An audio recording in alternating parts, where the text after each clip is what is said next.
Hi guys, welcome back to our channel. My name is Barbie and this is my husband. I'm Fred. If you are a returning subscriber, we say thank you, and if you're new here, we say don't forget to subscribe to our channel. Absolutely. In today's video, we would like to talk to you about marriage counseling, since we are doing our own for our marriage, right? Correct. What are you enjoying about this whole marriage counseling? To be honest, everything. Every single thing. Like, you get to realize that, I mean, you might know yourself, but there's a lot to know, or there's a lot that you think you know, but others has to teach you, or others has to say or re-echo that to your memory. So you know that, like, it's not just the fact that you know, but it's something that is actually there as well. So then also we are believers, and it is also written in the Bible. That's what I'm loving about this whole marriage counseling, because the Reverend Minister who is taking us through the marriage counseling, he really uses Bible verses. Then also he asks us a lot of questions, so we have the opportunity to ask questions and also give suggestions as well. Exactly.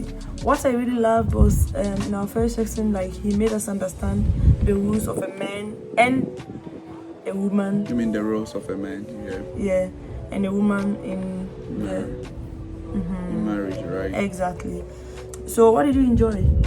Yeah, so I remember he first asked the question, is the man superior? Oh yeah. And then I answered yes. And what was my answer? And hers was no, the man is not superior. And then we had to read something from the Bible. Yeah, but the resolution was that the man is neither superior, neither the woman is inferior.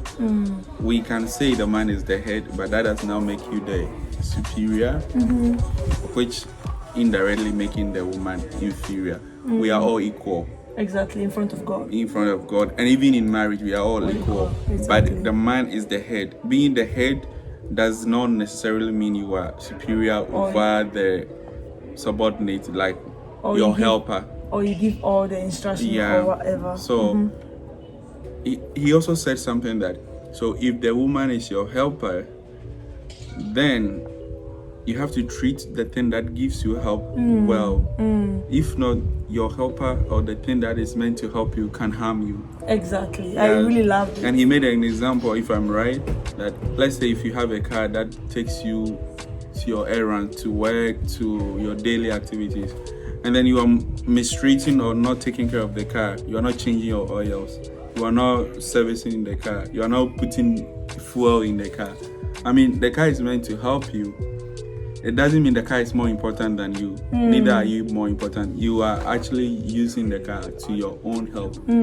But if I'm maltreating the car, you end up wasting money. Like, just think about it. Like, she's my helper, and then every day I beat her. Every day I just don't give her the face, the look, the understanding. Like, at the point, the thing that she even wants to help me with, she will just get laid back, and then I will suffer alone. So if you are in a relationship, if you are in a marriage and you are watching this video, understand that the woman is primarily a helper, but the man should also help the helper, because the left hand washes the right and the right washes the left. So, and one thing that I enjoyed too was, he said, of course the man is the head of the house, but being the head comes with what? Responsibilities. I really love that one. Because mostly we are like, you are the man, you have to do this and here and there. And so many women out there don't want to be like the woman that they're supposed to be. They're like, oh, okay, my man goes to work, I have to work too, even though you have kids. And we all know that men cannot breastfeed a baby.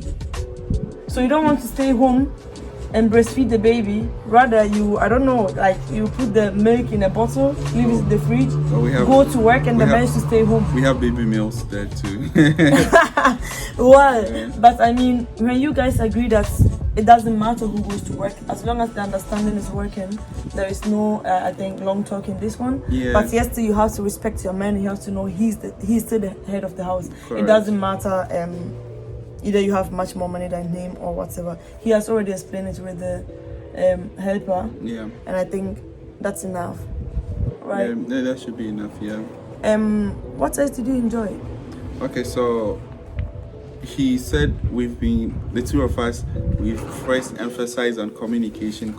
Oh yeah. When we started, and he's realized that we communicate a lot, and this is true. Like, we communicate a lot. Like, even when we are away from each other, we don't talk less than 2 hours a day. Yeah, sometimes if we have the time. I mean, even if we don't have the time, like, we try to stay connected, know what's going on, like every 30 minutes phone call. Like, it's not like I'm on her or she's on me, but the communication is very vital when it comes to relationship. As in having an idea or a clue of what his day is going. So he made a point here that even with the fact that every family might be having it differently, as in, like, she made mention of taking care of babies and stuff, or like the man has to be a man and be responsible, this and that. It can be the other way around, but the key aspect of it all is communication. You have to communicate and know that, okay, we have come to a resolution that my wife is going to do that. I am the man, I'm gonna do that. It is okay, it is not okay, we can do this, we cannot do that. Like, it all boils down to communication and then understanding. So marriage counseling is actually to expose the fact that even though you think you have dated for so long, you know yourself, but it exposes the fact that there is reality in marriage than the fantasies, quote and unquote, or the beautiful moments you enjoy during dating. And like, yeah, it hits differently when you sit in front of like a counselor. You think you know it all, you think you've read it all, but when you're in front of a counselor, re-echoing and hitting the nail right on the head, like, it sounds differently and it hits differently. So it's very important. Yeah. Moreover, I remember there was this discussion about friends. Oh yeah. Guys, we have been dating for 7 years. And as he said, you think you know your partner so well, but trust me, when it comes to marriage counseling, as he has already said, there are so many things which needs to be discussed before the marriage. And you get, trust me guys, you get to know your future or soon to become husband or wife better. You get to know some things where you'll be like, huh? You never said this, or you never talked about we never talked about this. So why are you bringing it up? So guys, trust me, it's good. You have to do a marriage counseling when you are preparing to get married. And the thing is, it's a moment that you feel like there is someone in between your relationship. Oh yeah. And not just anyone, but a professional trying to play with each other's conscience. And it's in real life, it happens. Like, a friend of hers, a friend of mine can be in between their marriage, not professionally, but he or she might have developed a plan to come in between. So at that moment, just see like you have a professional in between you, or you can also take it as an unprofessional person in between you, trying to create problem or just to expose each other's weakness and see how it goes. Yeah, like the exercises that comes with it, exposing her, exposing myself, like, and it's not like to bring you down that you cannot, it's not possible for you to get married and that, like, you just like you have to prepare. It's like you're about to write an exam and then you go to an examiner to ask you questions. Okay, now you know what a communication is. So you go to the examiner and the examiner asks you, what is communication? What are the types of communication? What are the barriers of communication? Then you start to give responses and you realize, oh, I forgot one point. Like, that is the point I'm trying to make here. Like, there are things you think you know or you think you have it off head, but in real life scenarios, it's different. You forget, yesterday he said something like, in your anger,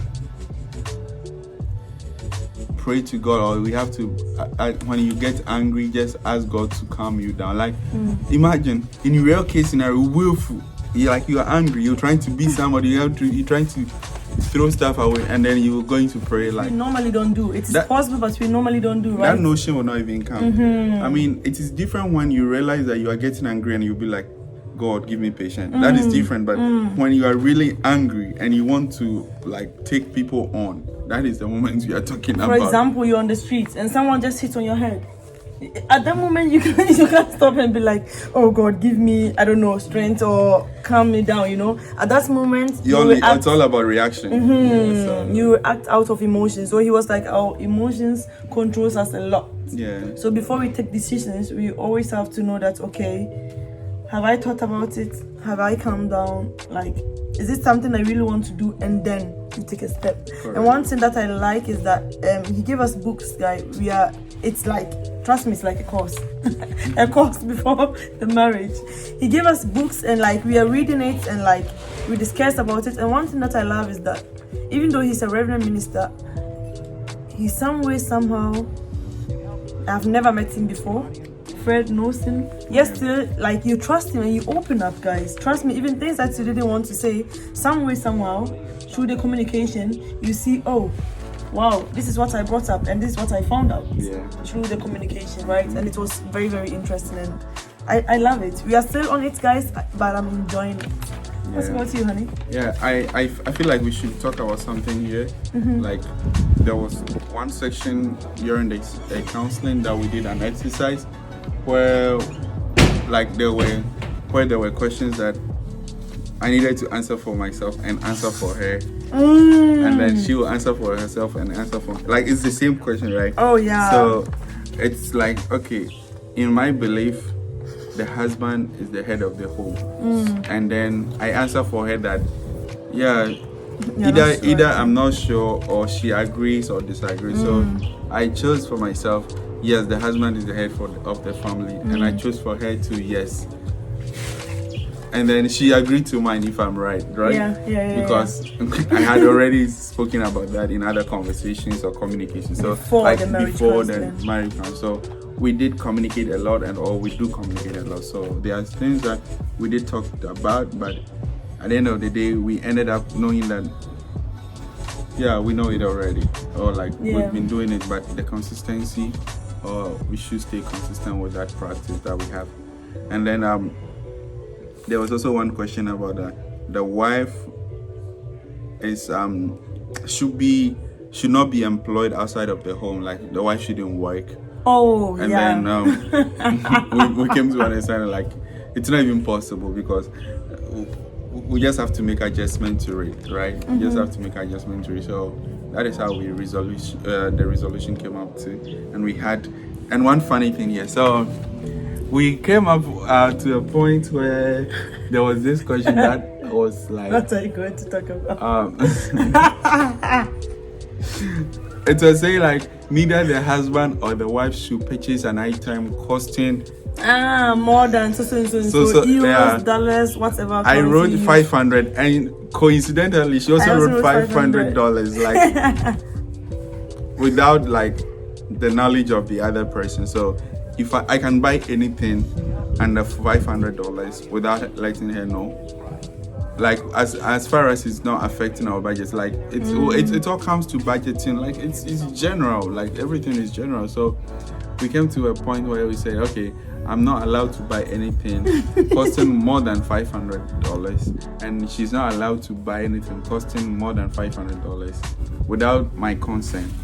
And she coincidentally she also wrote the same amount, and then we both agreed to it. Like, so I agreed and she agreed, and she agreed to herself and she agreed to me. So we ended up knowing that we had a lot in common, even though we had not discussed this one. We had not discussed in our didn't have the chance to discuss. Yeah, so it's very like good to know yourselves, and then like. And one thing that I loved was that this whole question that we answered, most of them we had the same answer. Yeah, most of them. More than half of the questions we had the same answer, or we agreed on the same page, and it was very, very nice. I loved it. I felt like, oh wow, we know ourselves, guys. And we have been in this relationship for 7 years. Don't listen to other people. If it's gonna work, it's gonna work. Just put in the energy and don't listen to what other people will say. If it don't work, I mean, then it is what it is, right? But don't listen to other people and then take decisions based on what they say. Yeah. So like you said, don't copy from us, or don't say, okay, they did it and then I'm gonna do the same. You can try it, but it may not work. But in our case, it worked. I remember the other day, her cousin was making an example like a distance relationship, blah blah blah. But her cousin was like, you and Fred is different. Like for you and Fred's scenario is different. Oh like, yeah. So I know what I you're mean, talking about. everyone's will be different. Right. Okay. Disciplinarians. So there was this question that came up like children grow up better when parents, I think it was saying both parents are strict disciplinarians, like they discipline the like the kids under strict instructions. Like in this current or modern world, it's not gonna work, like trust me. Probably in the next decade or in the previous decade, but this current decade, this century, like, or probably next century or previous century worked, but this century is not working. Like, I know, you know, when it comes to parenting, when it comes to marriage, when it comes to friendship, like even twins, they don't have the same character or same attitude. So there's no two same marriages. There's no two same relationships. So I always said that you can advise me, right? But I cannot force you to take my advice.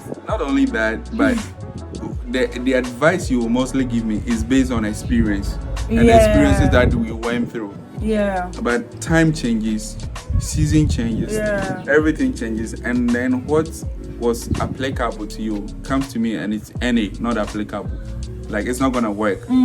Or it may work, but the resolution that you were able to apply to get out of that or to make it work, if I apply it, it's not gonna work.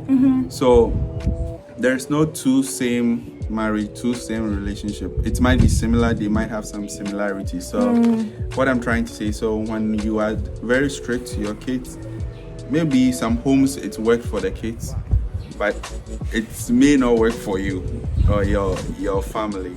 I grew up from a home where parents did not discipline us. It was rather elderly brothers and like elderly siblings. Sorry. So I don't know. I mean, I didn't go through any strict discipline. No, and you are so humble and so respectful. Guys, I'm not saying this because he's my husband. He really is. Those who knows him knows that he is.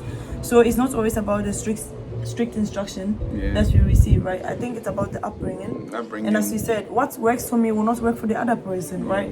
Maybe for your kids, when they write good notes, you have to give them a gift for them to continue.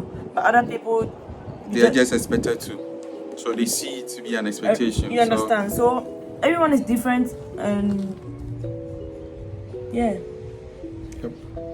What else do you have to share? I think we are done. Alright, so we'll do other videos talking about more and direct about how we made everything. So stay tuned.